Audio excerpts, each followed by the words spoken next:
everybody. Good evening, good morning, good afternoon, good night, good whenever you're listening to us. Welcome to another episode of Midnight's Edge After Dark for January 22nd, 2018. As of this recording, I am, of course, your narrator supreme, Mr. Rob Robot Shlomo, and with us, as always, Mr. Tom Connors. As of this recording, yes. As of this recording, he might be someone else at a later date, people. You never know. You never know. He's in burrito. One could dream. I told you we were doing this incognitus. So anyway, let's just dive right into everything, okay? Actually, we got a bit of a lean, mean fight machine of a show for you people. So let's just jump right in, shall we? Sure thing. Jumanji 2 has passed Skyfall box office and becomes Sony's second biggest hit.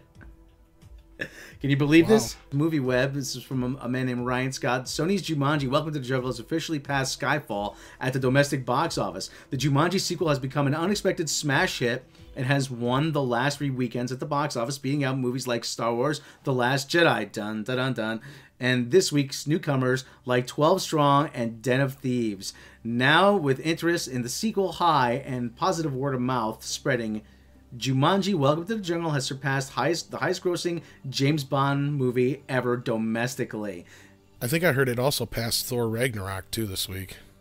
I'll tell you, this is surprising. This really is surprising. I guess. I haven't seen it yet. I haven't seen it yet either, so I can't comment to the quality, but apparently it's working for a lot of people. Sony and The Rock were due.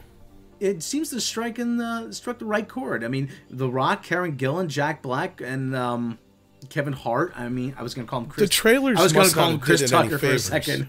Yeah, discount Chris Tucker, discount Chris Rock, whichever. Kevin Hart. Yeah, I don't think he's that great. I liked him better the first time when he was called Eddie Murphy. But anyway, hey, hey man, don't you be making fun of me, man. I'm 10 times funnier than that Kevin Hart. I'll fuck you up. But anyway, so like I said, it's a surprise hit. I mean, really. And you had to figure if Sony rolled the dice enough times that they were going to, eventually they were going to come up with something. And, you know, they've been saying, actually, there was a report actually this week, I think in Forbes, that if the studio wasn't growing, then they would possibly consider selling it. I don't think they're going to consider selling it just yet. Well, one hit's not going to fix everything. Let's be upfront about that. But they've had a pretty good year with Baby Driver and Emoji Movie. And you didn't want to say that for a second. And well, it made them money. I can't knock that. I mean, sure they had blunders like Dark Tower, but because of Mr. Rothman, that didn't cost him that much, so... No, I ended up saving money on the Dark Tower. I really did. Idris Elba, he did me a solid on that one. So did Matthew McConaughey. Yeah, yes. All right. So thank you, Tom. Thank you for contributing. Tom Rothman, everybody. He likes to stop in once in a while. But anyway, so... Like I said, he's doing his job, evidently. So good. Well, anyway, good for Sony. Like I said, if we do need more... We need more competition at the box office because it causes everybody to up their game. Well, and let's address the fucking elephant in the room. This movie probably wouldn't have done nearly as good as it did if The Last Jedi hadn't been so divisive and dropped off like it did here in the last couple of weeks. Let's face it. It hasn't had the nobody put anything up against it for Jumanji to drown with. You know what I mean? It was almost like it was in the pond by itself with The Last Jedi and happened to get the upper hand. That's all you can really say. Yeah, the spillover it got from people not wanting to see The Last Jedi again, probably what caused this to... Well, bad word of mouth versus good word of mouth. That's the proof right there. That's all you need, because the trailers, as I said a little bit ago, did not do this movie any favors from what it seemed like up front, compared to what I've heard of people coming out of the film, because the trailers made the movie look dumb. I was expecting people to say, oh God, the Jack Black joke gets old after 5 minutes, and this, that, and the other, and it just didn't seem to have the weight and the tension that the original Jumanji had. Because, it had its comedic elements, especially because of Robin Williams, but the whole point of the movie was that this shit was like invading the real world, and it was destroying everything, and it was supposed to be, the stakes were there. I didn't feel the stakes in those trailers before, but people have said the movie's pretty good, so we'll see. Eventually, I'll get to see it. Well, like I said, we have Kevin Hart is hot right now, and The Rock is always bankable. Jack Black is always, he does his thing. Karen Gillan is a rising star, giggity. So not only the only thing rising when I think of Karen Gillan, giggity, but bad Rob. But we're probably gonna get another one out of this. So, which I don't think is probably gonna get another sexual harassment suit out of this. Yes, I've just joined the Me Too movement, not in the best way. Right. So anyway. So anyway, like I said, moving along. Like I said, we're gonna, we're probably gonna see a sequel at the box office for the next Jumanji movie sooner than the first movie compared to the. Yes. It's not going to be 20 years later. No, they're not going to wait 20 years. Fans. Yeah, no. So what else we got? Are we going to jump straight into the roundup now? I think it's time for the roundup, Rob. Yeah. Ladies and gentlemen, for the roundup. Well, buckaroos, time to saddle up that horse and head out to the barn. We're going to have ourselves a roundup. Yeehaw! So, Tom, you got Netflix, right? Or you have access to Netflix? I do now, for now. You have, quote-unquote, access to Netflix. Correct? I actually have my own Netflix for now, yes. Oh, okay. Honestly, I don't know anybody who's nice enough to give me their password. It's tough. They almost criminalized it, remember? Sharing your passwords. Getting to that point. Yeah, they can kind of tell now, so it's... So anyway, Netflix, they've reported that their fourth quarter earnings beat estimates thanks to The Crown and Bright. Now, I didn't see this movie Bright with Will Smith. Did you see it? Not yet, but it's on my agenda. So another one the critics hate and the fans seem to love. This comes to us from Deadline. Netflix continued its growth spurt, posting strong subscriber growth today in the face of intensifying competition in the video streaming market. The company ended its fourth quarter with 110.6 million paid subscribers globally. It added 8.3 million subscribers in total, the highest quarter gains in its history, exceeding its own forecast. Netflix credited the strength of its original content slate, which includes popular returning titles such as The Crown, Black Mirror, and Stranger Things, and new shows like the limited series Godless, Marvel's The Punisher, and Mindhunter from director David Fincher, the latter two which are renewed for a second season. The original film Bright, starring Will Smith, was, quote, a major success and drove a notable lift in subscribers, end quote. But all I keep hearing is Netflix keeps losing money. That's all I keep hearing. They have got like $20 billion. I don't understand. Netflix keeps saying they're doing so great, but I don't want to say it's gloom and doom for Netflix, but I keep reading about how they haven't turned a profit and there's so much in debt. Neither has YouTube. Yeah. Oh, shit. Anyway. As Colonel Sorry, did I say that out loud? Excuse me. As Colonel Potter would say, mule cookies! So... Yeah, anyway. Yeah, it's not surprising. Everybody's got Netflix. Yeah. And I read... Just about everybody with a phone and everything else, yeah. I read in a few places that a lot of people had said Amazon Prime is actually the better deal, but Netflix is the market leader, so... Well, here's the thing, is 90% of the non-exclusive stuff is about the same between the two. Yeah. It's pretty similar. Otherwise, yeah, it depends on who you want to go with as far as their exclusive content. And right now, Netflix has the juicier stuff that people want, I guess.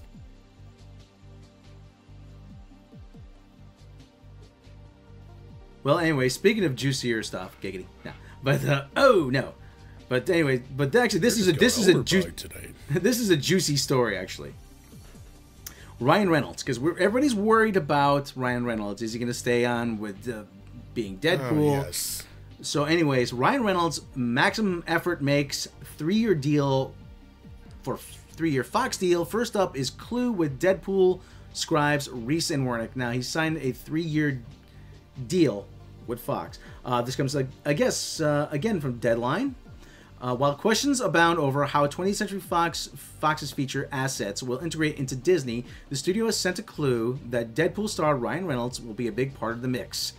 Fox has made a 3-year first-look deal with Ryan Reynolds' maximum effort. to hatch projects for the studio. They've got the first picture that Reynolds will produce under the new deal. So Ryan Reynolds' company, Maximum Effort, is going to be working closely with Fox. It is a live-action film based on the Hasbro board game Clue, with Maximum Effort producing along with Allspark Pictures, the film division of Hasbro.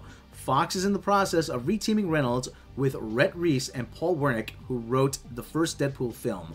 The writers are in talks. The film will be developed as a star vehicle for Reynolds based on the mythology of the venerable board game.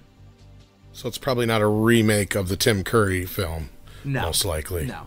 But like I said, this is Fox sweetening the deal for Ryan Reynolds. What you need to take away from this mainly is that obviously Fox and Disney, or Foxney, whatever you want to call them, are in it for the long haul when it comes to being in the Ryan Reynolds business. So rest assured, I don't think anything is going to go bad with Deadpool. It's obviously not going away. They're obviously not going to make a deal with him and piss him off and not be able to let him do what he needs to do there. This is, like you said, this is just to sweeten the pot and keep him around even longer probably, and keep him within the 20th Century Fox home. You know, this is not atypical. There's a lot of times that, you know, stars will have their production companies, they'll get a long-term deal with a studio, and then they'll set up shop at the studio. It happens all the time. Tom Rothman almost came up, and I had to remind him that he's not at 20th Century Fox anymore. Oh, I screwed up the Deadpools. I didn't think that Deadpool was going to do well. Oh, it turned out I was wrong. So...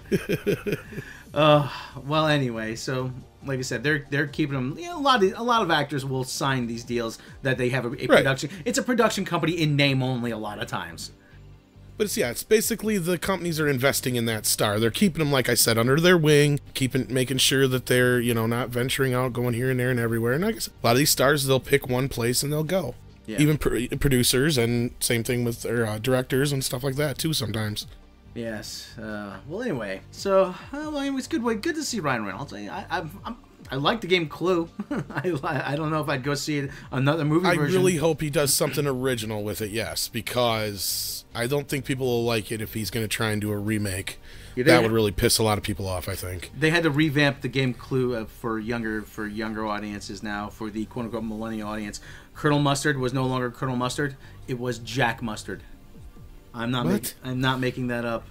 They've revamped a lot of classic board games. Stratego pieces all look like guys from Halo. I mean, I miss those. I miss the Napoleonic kind of, you know, the spy with the top hat and the monocle and the big furry hat guy. You kids, I tell you. Well, speaking of kids, hopefully kids. This is more for us than kids. So now you're telling me Clue is woke too? Yes, okay. Clue is woke. You know, Miss Scarlet is actually of non-determinate gender. No, I don't know if she really is. But anyway, speaking of things that aren't woke, and I used to love Animaniacs. Did you? I don't know how. I love Animaniacs. Great show. Yeah, Animaniacs. A lot of some humor might seem dated, but it was really funny. But Animaniacs. They had a lot of adult humor mixed in there sometimes. They flew so far under the radar. It was unbelievable. I mean, they did a lot of like sexual jokes. They did a lot of pop culture jokes. I mean, I get a lot of mileage out of that Hello Nurse gif. Oh yeah, there's Facebook. A lot. Well, yeah, there's not just that, but there was a lot of jokes to where if you didn't have any clue about how the movies worked or who any of these behind the scenes people, there was jokes that were in there for industry people or people who were old enough to get those jokes. So you can't tell me the whole show was just meant for kids is what I was getting at. Yeah. Oh no. They really push the envelope, but hopefully they're going to push the envelope again. And actually, I think they have a guy to do it. Again, this actually comes to us from Variety. Animaniacs Wellesley Wild set a showrunner of series reboot at Hulu. Now, if you don't recognize that name, Wellesley Wild actually has a couple significant credits to his name. He worked on Ted 2, and Family Guy. So I think this is the right guy for something like Animaniacs. Wesley Wild. I'm feeling Seth MacFarlane's showing up in an episode. he probably will be a voice. And here's the storyline. Here's the story. Wellesley Wild. I almost said Wesley. It's Wellesley. Wellesley Wild has been tapped as executive producer. Wesley. Shut up, Wesley. Wellesley Wild has been tapped as executive producer and showrunner of Animaniacs, a rebooted version of the Peabody and Emmy award-winning cartoon, which recently received a 2-season straight-to-series order at Hulu, with original series executive producer Steven Spielberg returning as executive producer for a premiere in 2020. Yeah, yeah, all coming back. So cool. Even better, even better. So Animaniacs set to return. I'm looking forward to it. I hope you are as well.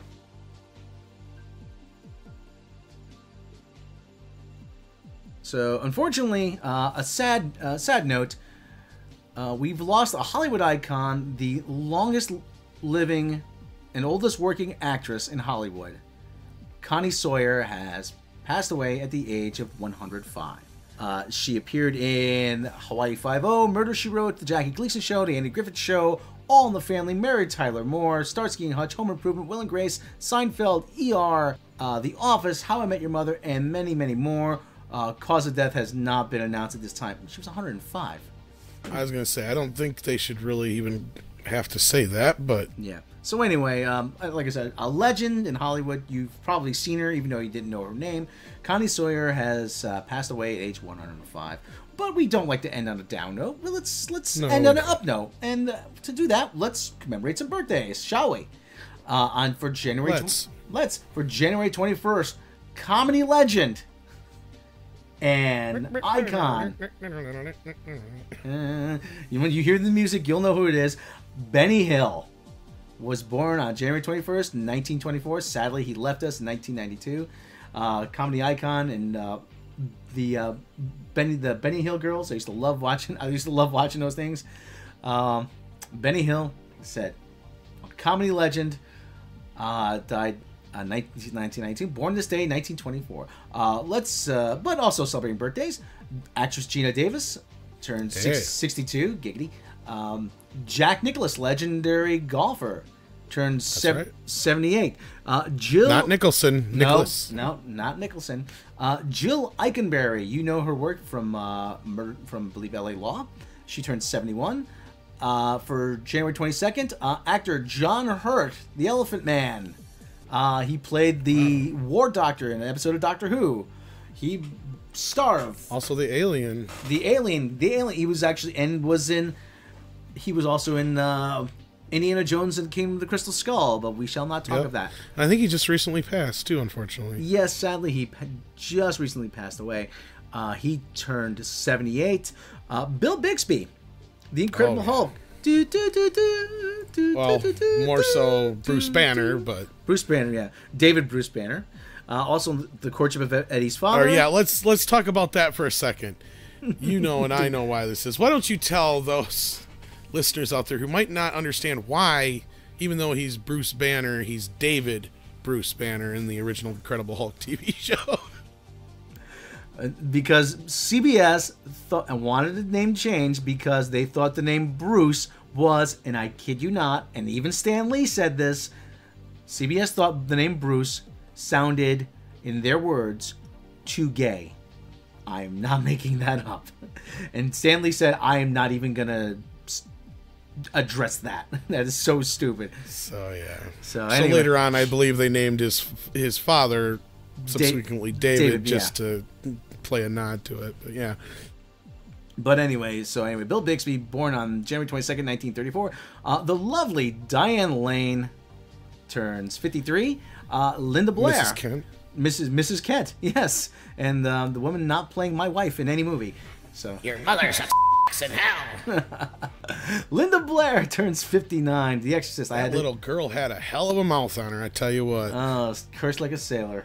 And she must have had a hell of a singing voice. No, she didn't do that, obviously. But yeah, of The Exorcist, most well-known, Linda Blair. Love The Exorcist. Great movie. Second one's cheesy fun, too.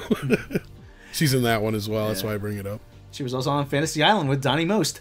So, I think everybody was on Fantasy Island. If you're on Fantasy Island, your career trajectory is not going well. But you're either on the way up or you're on the way down.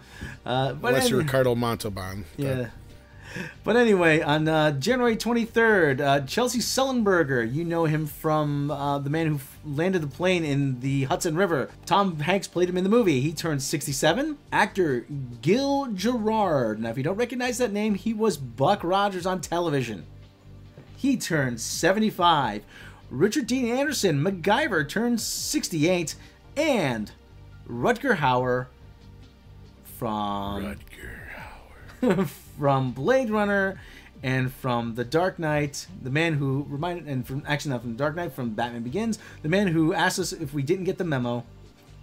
He turned 74. Oh, he's a hell of an actor. He is a good actor. I like I'm never disappointed seeing Rutger Hauer in anything. And you know his name, so hey. Yeah. So anyway, of course, as you all have been kind of wondering how this whole YouTube thing coming down is going to affect us, it's not going to affect us too much up front that we're saying as far as like what we do. What we are going to do though is we're going to try and get you guys the news a little sooner though, and for those who just want the news, we're going to start presenting shorter videos of just the news. And then we'll still have the podcasts like we normally do, but it'll basically be a lot of those news stories collected in with all the fun stuff. And then a few other schedule changes, but we'll get into that at a different time. But we just wanted to point that out, that things are going to be, you'll notice a lot more videos starting to pop up on After Dark here in the next few days, and that's the plan going forward after this episode here. It's going to be more behind the scenes kind of behind the scenes changes, like I said. But if you if you like what we do here, despite what the changes are, and we're making these changes to serve you better, and if you're gonna like these changes, why not consider supporting the show through Patreon? Patreon supporters will get all kinds of bonuses, and actually there's gonna be some changes coming to Patreon as well. Yeah, we can't say too much right now, but if you want to help us, that's the best way you can help us, is to go on over to Patreon and check it out. We got all kinds of good stuff for you and a lot of great stuff on the way, so stay tuned for that. We have several things in the pipeline that we just can't say a lot about them now, so you just have to hang tight. But like I said, Andre will kill us. Yeah, so hunt us down like the scum we are. But he's more of a Terminator than I am. Yeah, so he will find you. So anyway, as I've said before, you don't want to piss off Arnold, so please click the subscribe button and click the bell icon. That way you're notified of and that way you're notified of all the latest changes, all the latest content that's being uploaded. And if you don't forget to click the bell. And if you really like the show, please support us through Patreons. Patreon supporters will get all kinds of bonuses. You'll get behind the edge making of documentary videos. You'll get uncut audio from the mini documentaries. You'll get outtakes, bloopers, lost episodes, all kinds of neat stuff. And as I always say, if you don't have the means to support us through Patreon, then please click the bell icon and subscribe, because we cannot do this without you. Isn't that right, Tom? That is correct. Otherwise, Rob would just be talking to himself like he is the other 23 hours of a day. Even more so. So anyway, thank you for joining us, everybody. I am, of course, your narrator supreme, Mr. Rob Robot Shlomo. I am Tom Connors. And we will catch you next time.